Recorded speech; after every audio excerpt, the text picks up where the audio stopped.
War hands, welcome. So in this technique of the week, we're going to be covering the push kick. Push kick is a Thai boxing technique, and there are some similarities in other styles, but in Thai boxing, I'll show you the distinct differences. So in implementing the push kick, I want to make sure that my range is correct. So I can't be too close or I'll cramp myself, or if I'm too far away, I'll miss completely. So I want to make sure I'm in push kick range. That's what my crew always told me. You want to fight at push kick distance. And it's a good place to be because you can fight long range, you can move in quickly to short range. So it's a good medium, it's a good baseline. Anytime you're needing to reset your distance, get at push kick distance. So you see here when I'm using the push kick, I'm lifting up the leg that I'm kicking with, whether it be my lead push kick or my rear push kick. And I'm dropping that same side arm to my side. My upper body is leaning back, and I'm making sure that I stay on the ball of my foot as I push through my opponent. So it should be all one fluid movement. It's not like in Taekwondo or karate where we chamber the kick, where by lifting the knee straight up and then punching out with the foot. It's more like a spear type movement. It's supposed to deal damage. The push kick in Thai boxing is a distance creator. It's not a damage dealing technique. So you want to make sure that your movement is all fluid, all moving as one. I don't have any feedback. I don't have anything that I'm actually kicking, so the technique looks a little different right here, but you'll see later on when I use the wall, the feedback I get, how it influences my balance and my technique. Now the difference between the lead push kick and the rear push kick is in the footwork. So with the rear push kick, it's a little slower, but it can be a lot more powerful. The drawback is that you have a higher chance of getting that kick caught. With the lead push kick, as you can see here, there's a skip step movement involved. So when I lift up the lead leg to push out, I'm hopping on my back foot. So I'm going to hop into the technique, hop into the kick.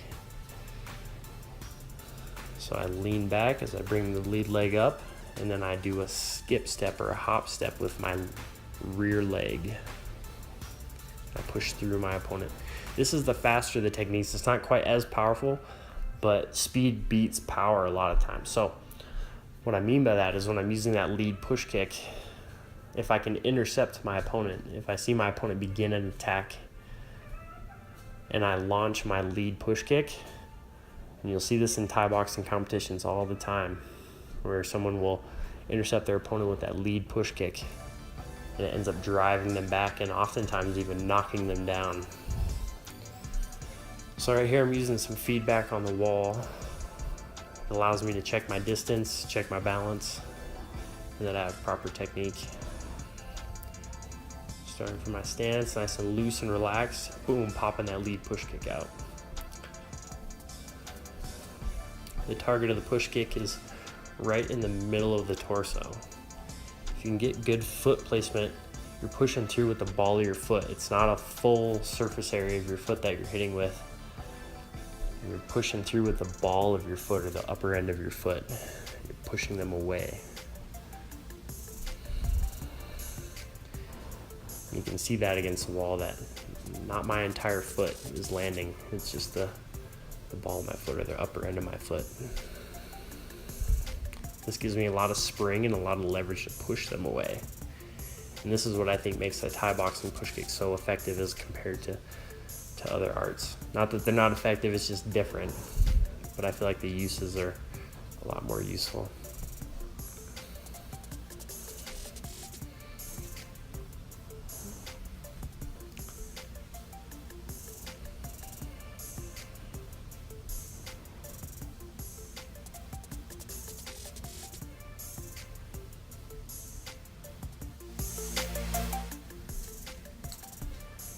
So here you're seeing me implement the check and then firing off with the push kick attack.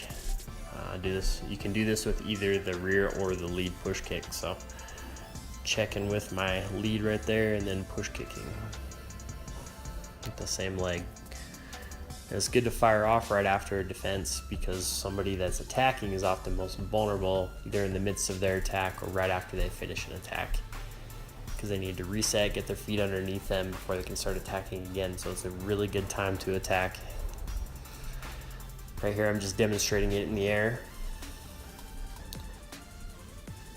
Checking with the leg, firing off with the push kick. Now I do this with both legs. You can do this with both legs. When I check with my lead leg, I can fire off with my rear push kick. And I think I demonstrate this a couple times later on. But so you can check with the lead leg and come with that rear push kick. And sometimes that's the best one to use when using the rear push kick, just because it's such a powerful kick and it seems to flow together a little better. But some people prefer checking with the rear leg and then firing off with the rear push kick. And it's just as effective. So it really comes down to preference.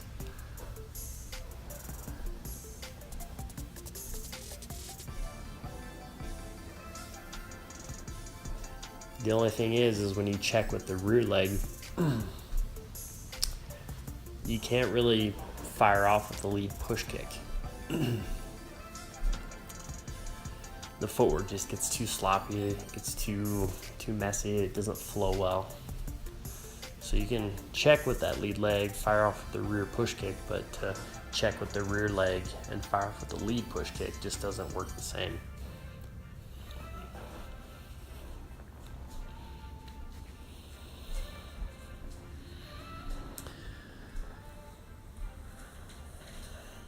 And that's basically it. It's a simple tactic. Just make sure you're creating a good solid wall, that you have good balance, and that you're not leaving any openings that are too big. Be mindful of lifting your leg up too high and creating a gap underneath you that your standing leg or base leg can be taken advantage of. So that's it for the week, guys. Stay tuned for the next technique.